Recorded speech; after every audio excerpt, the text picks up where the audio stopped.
Assalamualaikum warahmatullahi wabarakatuh. Ya, selamat pagi teman-teman. Salam sejahtera untuk kita semuanya. Semoga hari ini teman-teman masih diberikan kesehatan dan selalu diberikan kelancaran oleh Allah Subhanahu wa taala. Amin amin ya rabbal alamin. Jadi pagi ini kebetulan saya santai banget. Di sini tadi saya sempetin cek Facebook dan di sini ternyata ada postingan yang menarik. Ini diposting oleh Abdullah 1 hari yang lalu. Kenangan Muncak Lawu, berangkat jam 4, sampai pos 4 jam 9.30, buka tenda istirahat. Saat jam 11 terdengar musik kentrungan kayak rebana. Saya bangunkan 2 orang teman.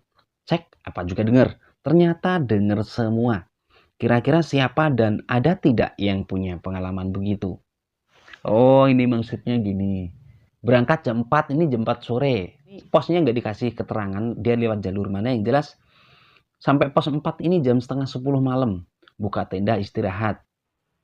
Malamnya dia mendengar suara kayak suara rebana itu loh. Suara rebana. Dia itu membangunkan temennya, ternyata kedua temennya ini mendengar semuanya. Kemudian di sini terakhir dia memancing.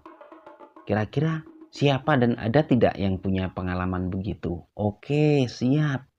Ternyata di sini ya banyak banget teman-teman lain yang berkomentar. Dia ini menceritakan beberapa ceritanya atau kisahnya pada saat melakukan pendakian ke Gunung Lawu. Ini yang pertama, ada Asih Black Sweet. Kalau saya malam minggu kemarin di bawah alam sadar dibangunin 2 pendaki, cewek cowok. Cowoknya bangunin aku karena ceweknya sakit dan mau minta obat. Cuma serasa nyata banget walaupun di bawah alam sadar. Ini kalau diamati ceritanya persis dengan ceritanya si Rian yang saya angkat kemarin ya. Cerita mistis Gunung Guntur. Jadi Rian ini mendirikan tenda di pos 3 Gunung Guntur. Tempat di mana Gibran ini hilang sekitar 1 minggu yang lalu. Rian ini punya cerita mistis di sana. Dia tidur. Posisinya itu tidur di dalam tenda menghadap ke pintu tenda. Si Rian pada saat tidur ya ini bermimpi melihat sosok kakek-kakek yang menggunakan pakaian serba putih berdiri tepat di luar tenda di depan pintu. Posisi ngelihatnya si Rian ini sama persis dengan posisi dia saat tidur. Waktu itu dia bangun langsung bingung. Ini tadi beneran apa mimpi sih? Nyata apa enggak sih? Jadi kejadiannya ini susah dinalar karena antara mimpi dan tidak. Kemudian di sini ada lagi Merpati Narayan. Pengalamanku dengar suara perempuan bercanda, dengar suara orang laki-laki olah kanuragan, dan dengar suara kuda. Wes itu saja. Perempuan bercanda, suara orang laki-laki olah kanuragan, dan dengar suara kuda. Ini kok kayak zaman dulu banget ya. Oke, kita lanjut ke cerita selanjutnya. Di sini ada Kang Eman. Nih, yang semalam saya respon nih ceritanya. Pernah juga ngalami tahun lalu pas bulan Suro. Muncak via Singolangu. Start jam 8 pagi. Sampai Sendang Derajat pas maghrib. Singkat cerita karena sudah petang, lalu camp 2 tenda di situ. Jam 2 dini hari terbangun karena ada kawan yang masuk angin. Aku keluar dari tenda untuk lihat kawan yang muntah-muntah di tenda sebelah. Setelah memastikan baik-baik saja, lalu aku hisap rokok di teras tenda. Sayup-sayup terdengar suara gamelan gong reog. Semakin aku fokuskan pendengaran, ternyata suara gong itu dari pasar setan. Pasar setan. Mendirikan tenda 2 tenda di Sendang Derajat. Tenda sebelah teman ada yang masuk angin muntah-muntah. Dia keluar tenda memastikan begitu sudah damai, sudah santai, sudah baik-baik saja, dia kembali ke tendanya, tapi berhenti di teras tenda ngerokok di situ. Pas lagi santai di teras tenda, dia mendengar suara gamelan reog. Begitu diperhatikan, arahnya ini dari pasar Dieng, pasar setan. Nih, di situ saya bertanya ke dia, si Eman. Itu suara jelas dari arah Pasar Setan, Lur. Kan jaraknya jauh, masih melewati Hargo Dalem. Kang Eman menjawab, jelas mas, dari Sendang Derajat kan kalau ke arah pasar agak ke kanan dari Hargo Dalem. Iku suaranya lama apa cuma beberapa detik? Dia menjawab lagi, aku rokokan di luar tenda sekitar 30 menit. Lama banget ya. Masih mendengar suara samar-samar itu. Paginya di lereng arah ke Hargo Dalem lihat kijang 2 ekor dikejar anjing. Kijangnya saya no komen. Di sini saya mau mengomentari ini. Jadi ternyata dia duduk di teras tenda ngerokok ini sekitar 30 menit. Lama juga suaranya ya. Di situ saya timpalin lagi sebuah pengalaman yang belum pernah dialami pendaki lain. Kemudian dia bertanya, memancing, ada maksudkah di balik itu, Mas? Di balik itu cuma sampean yang tahu, meski sekarang belum tahu. Wes, gak usah dibahas lagi. Ini emang beda banget ya teman-teman. Karena sebagian besar teman-teman yang melakukan pendakian ke Gunung Lawu, kalaupun mendengar suara gamelan itu gamelan Jawa. Dan sebagian orang menilai ketika kita mendengar suara gamelan di atas sana, di atas Gunung Lawu, itu berarti penduduk gaib Gunung Lawu sedang ada hajatan. Wallahu alam kebenarannya seperti apa, saya nggak tahu. Tapi kalau apa yang dialami oleh si Eman ini tadi kok tumben, suaranya itu gamelannya gamelan reog. Aneh kan? Dan arahnya ini berasal dari Pasar Dieng, Pasar Setan. Ya mungkin dari teman-teman ada yang punya pengalaman sama, pernah mendengar suara reog dari arah Pasar Setan, silahkan berkomentar. Oke, kita lanjut ke cerita yang lainnya. Nih ada lagi nih. Dibagikan oleh Denny Honda. Tepatnya sebelum corona 2 tahun yang lalu kurang lebih. Di Lawu, via Cemorosewu mendaki sendiri jam 1 siang mulai nanjak santai. Malam hujan turun lebat dan angin. Sampai pos 5, salah jalur ambil kiri ke Pawon Sewu, arah ke Gua Golo-Golo. Saya pasang tenda di jalur Pawon Sewu. Waktu menunjukkan jam 12 malam lewat. Suasana sepi, gelap gulita, hanya pencahayaan dari lampu kepala yang tak pakai.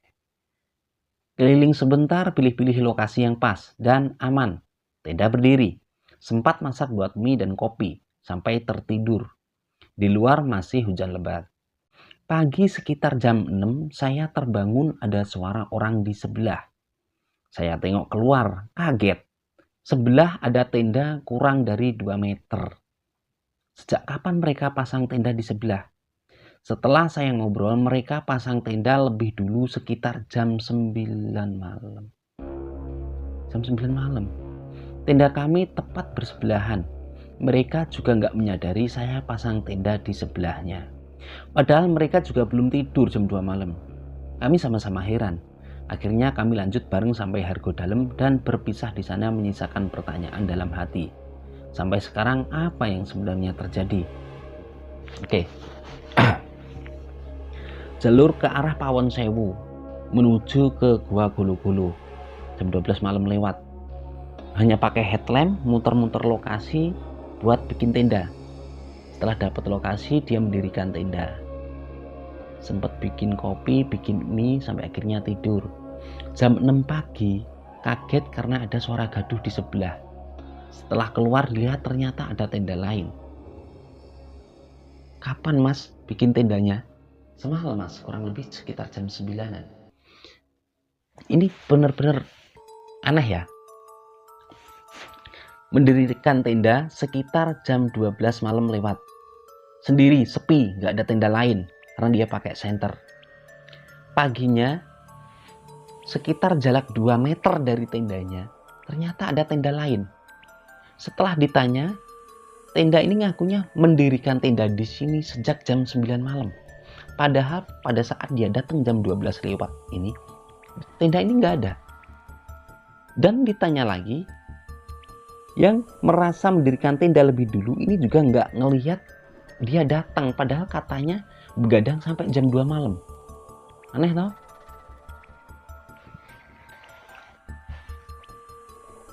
Di sini selanjutnya ada Aang Supriyanto. Emang kalau ngecamp di Bulak Peperangan kita sering mendengar suara-suara pedang yang kayak lagi di perang. Ding ding ding ding ding. Bulak Peperangan. Sedikit sejarah Bulak Peperangan, ini cerita yang beredar ya teman-teman. Katanya ada yang mengatakan Bulak Peperangan ini dulu tempat pertempuran antara prajurit Majapahit dengan pasukannya Raden Patah pada saat melakukan pengejaran ke Gunung Lawu. Kalaupun memang itu terjadi, mungkin suara pedang yang kayak lagi perang ini adalah energi-energi dari masa lalu. Kemudian ada cerita lagi versi lain, katanya pengejaran pasukan Raden Patah ini nggak sampai ke Gunung Lawu. Jadi nggak tahu gimana kebenarannya ya. Oke, kita lanjut lagi. Nih, Dion Azael Miker. Beberapa bulan yang lalu, kami 4 orang mendaki di Lawu via Cemoro Kandang.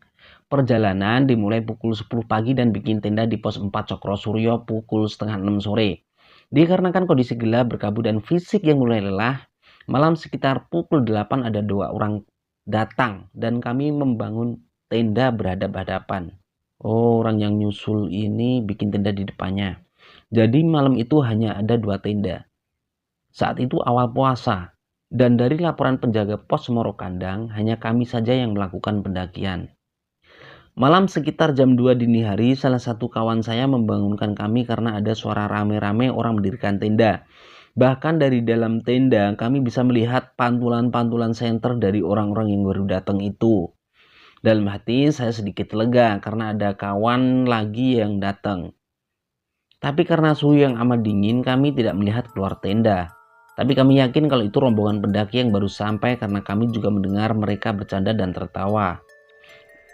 Pagi pukul 5 kami keluar tenda dan kami kaget. Ternyata tidak ada tenda dan tanda-tanda kedatangan rombongan baru. Akhirnya teman saya bertanya dengan Mas yang punya warung di pos 4 Cokro Suryo. Tapi kata Masnya nggak ada yang datang semalam. Kalaupun ada, pasti mereka mampir ke warung dan isi buku daftar tamu. Di situ kami berusaha positive thinking. Oh, tengah malam mereka ini dari dalam tenda mendengar ada rombongan yang baru datang. Bahkan mereka ini sempat melihat bias-bias lampu senter dari mereka yang baru bikin tenda. Mereka merasa tenang karena ada pendaki lain. Tapi pagi pada saat jam 5 bangun, nggak ada tenda sama sekali, nggak ada tenda lain. Saat ditanyakan ke Mas Warung pos Cokro Suryo, katanya semalam memang nggak ada pendaki lain yang datang. Kok ngeri-ngeri sedep gini ya. Selanjutnya di sini ada Nuria. Sering loh dengar suara azan Magamelan. Seringnya itu di pos 4 Cokro Suryo. Cokro Suryo lagi. Mikirnya suara dari desa bawah sono yang suaranya kabur kanginan sampai atas. Jadi dia sering mendengar suara azan dan gamelan. Seringnya itu di pos 4 Cokro Suryo ke atas. Dulu mikirnya suara itu berasal dari desa bawah yang memang suaranya ini ke bawah angin. Kayaknya ya nggak mungkin. Cokro Suryo ini udah tinggi banget, hampir sampai puncak kok.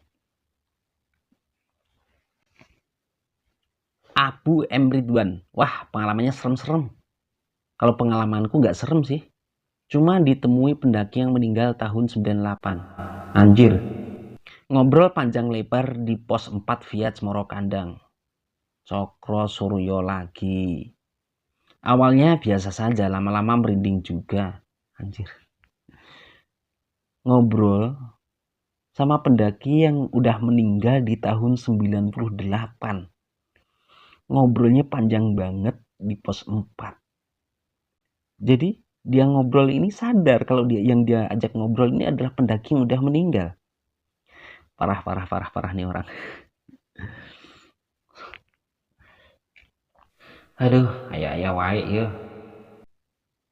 Ya itulah tadi teman-teman cerita yang dibagikan oleh teman-teman kita para pendaki Gunung Lawu yang dibagikan melalui postingannya di grup Gunung Lawu.